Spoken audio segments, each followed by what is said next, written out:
Punya anak yang kalau diajak ngomong, dia maunya cepet-cepet, sukanya motong, udah gitu langsung lompat sampai kesimpulan lagi. Kalau kita udah kelamaan, ditinggal pergi. Kalau kita maksa-maksain, dia malah lebih galak dari kita. Pusing nggak punya anak kayak gitu? Nah, sesungguhnya teman-teman ini adalah titipan Allah yang kecenderungan tipenya adalah insting.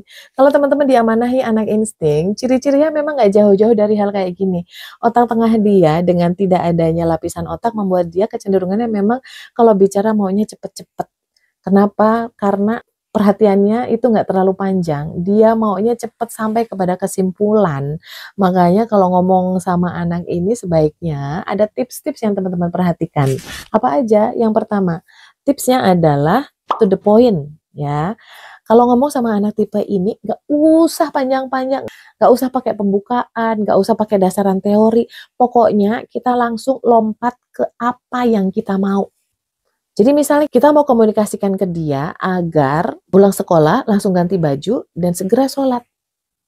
Jadi teman-teman nggak perlu ngomongnya kepanjangan. Ada pulang sekolah, copot sepatunya, taruh di tempatnya, ganti baju, makan dulu. Ini dia nggak usah. Jadi pulang sekolah, Assalamualaikum, Alhamdulillah anak mama udah pulang. Udah waktunya zuhur sayang, silahkan. Gitu.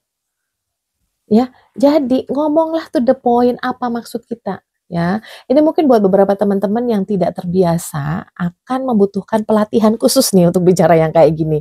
Misalnya ya, ibu yang feeling kayak nggak enakan gitu ya kalau langsung nyuruh gitu kan, atau orang intuiting yang biasanya bahasanya itu muter-muter. Anak insting nggak memerlukan itu, dia butuh segera ini tugasnya apa gitu. Ya, yang kedua tipsnya adalah gunakan bahasa yang lembut. Kenapa perlu lembut? Karena dia dominasinya pada otak tengah, teman-teman. Otak tengah itu didesain sama Allah sebagai mekanisme pertahanan diri seperti otak reptil, di mana menggunakan insting untuk bertahan, fight or flight, ya, melawan atau kabur. Kalau dia mendengar suara yang tinggi, suara yang keras, ya, misalnya ini perintahnya nadanya tinggi, dia itu akan anggap sebagai ancaman. Nanti dia akan ngerasa tegang otak tengahnya sehingga dia nggak bisa berpikir otak yang lainnya gitu. Itulah kenapa akhirnya pilihan dia adalah fight or flight.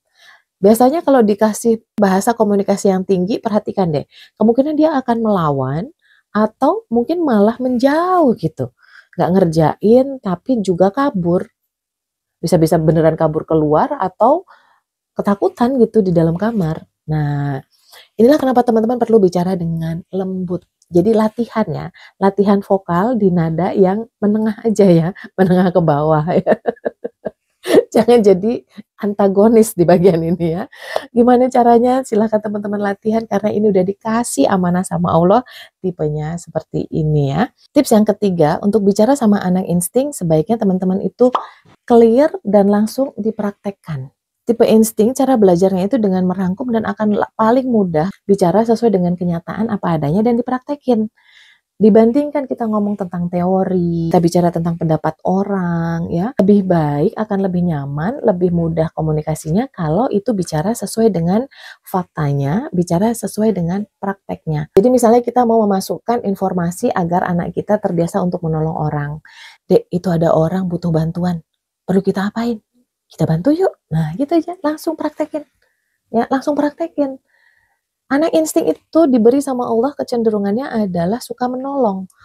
Kecerdasannya itu altruist quotient, rela berkorban. Maka dia akan merasa berharga ketika dia bisa berperan menolong orang. Ini kita optimasi teman-teman dalam bahasa komunikasi. Gak usah kebanyakan diskusi yang melayang-layang, hanya wawasan. Tapi misalnya kok ada ya orang insting yang kayak gitu. Nah ini satu informasi ya. Khusus untuk insting, maka kecenderungan golongan darah akan menjadi lebih dominan. Teman-teman selain perhatikan instingnya juga perhatikan dia golongan darahnya apa. Kalau dia insting golongan darah A, maka kombinasikan bahasa insting dengan bahasa logika. Kalau dia insting golongan darah B, maka kombinasikan bahasa insting dengan bahasa imajinasinya. Kalau teman-teman diamanahi anak insting golongan darah AB, kombinasikan bahasa insting dengan bahasa sensingnya. Kalau teman-teman diamanahi anak insting golongan darah O, maka kombinasikan bahasa insting dengan perasaannya. Gitu ya. Kalau ada anak insting yang juga bicaranya ngawang-ngawang, nggak langsung praktek, bisa jadi itu karena pengaruh golongan darah B atau golongan darah A ya. Nah itu teman-teman perlu kembalikan untuk kembali seperti instingnya, agar dia muncul kekuatan terbaiknya. Caranya gimana? Tadi tuh langsung dipraktekin ya. Jadi kalau ngomong sesuatu kontekstual langsung praktek. Nah gitu, keren banget kan? Tips yang keempat, bicara sama tipe insting itu nggak usah panjang-panjang, tapi tektokan aja. Tanya harga, jawab harga. Intinya begitu. Jadi kayak misalnya, Mah ini berapa? 2.000. Gitu. Kenapa 2.000 Mah?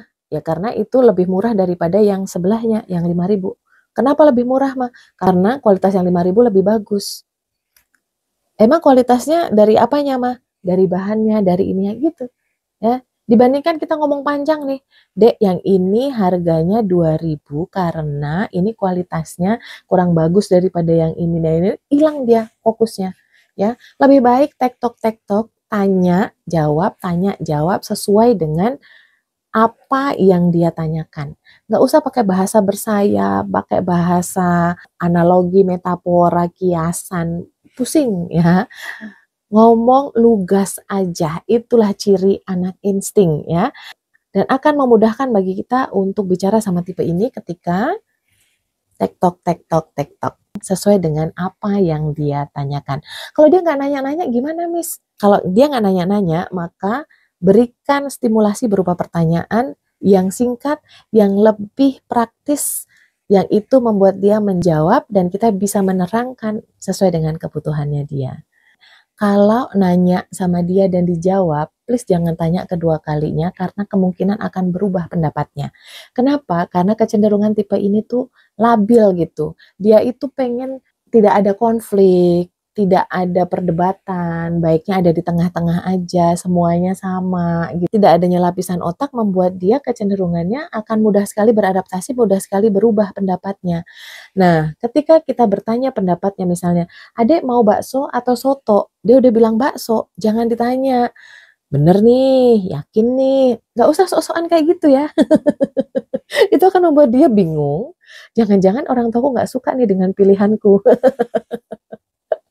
Karena dia kecenderungannya adalah senang menyenangkan orang lain, senang membahagiakan orang lain, maka dia kemungkinan akan berbeda lagi pilihannya. Kalau mama emang pilih apa? Mama pilih soto, ya udah deh aku soto. Terus nanti kakaknya bilang, ih kalau aku sih mau gado-gado. Iya aku gado-gado aja deh. Ya kasihan ya, dia akhirnya sulit untuk membuat pilihan. Nah teman-teman, agar dia terbiasa untuk mengambil pilihan, menjadi pribadi yang tuntas, yang lebih jejak, yang lebih tangguh, hormati pilihan pertamanya, nggak usah tanya-tanya lagi, jangan ganggu dengan rasa bersalahnya. Pastikan kita apresiasi bahwa dia memilih yang sudah terbaik, sehingga dia kemudian bisa bertanggung jawab atas pilihannya itu dan menjadi anak insting yang sehat, bahagia, dan sehat mentalnya. Tips yang kelima, anak insting itu kecenderungannya spiritualis. Bahasa komunikasi yang mudah diterima oleh otaknya adalah ketika berhubungan dengan Tuhanan, kebaikan, bicara tentang surga dan neraka, bicara tentang Allah sayang, bicara tentang Allah mencintai makhluknya, memudahkan orang lain, Allah akan mudahkan, gitu ya. Jadi kayak bicaranya tuh pengajian, ya emang bener. Ya anak ini insya Allah kalau kita kembangkan dia sesuai dengan bahasanya, mudah-mudahan akan terbiasa untuk bicara baik, dia akan merasa nyaman, dia akan merasa terfasilitasi bahasanya, dan dia akan lebih banyak muncul damainya dibanding galaknya. Ayo kita berkomunikasi sesuai dengan bahasanya, hilangkan miskomunikasinya. I know you because I love you. Sidai itu levelnya udah master trainer, jadi artinya dia adalah orang yang paling fasih menguasai tentang Stephen. Kalau ingin mendengar Stephen lebih baik, dengarkanlah Miss Sidai.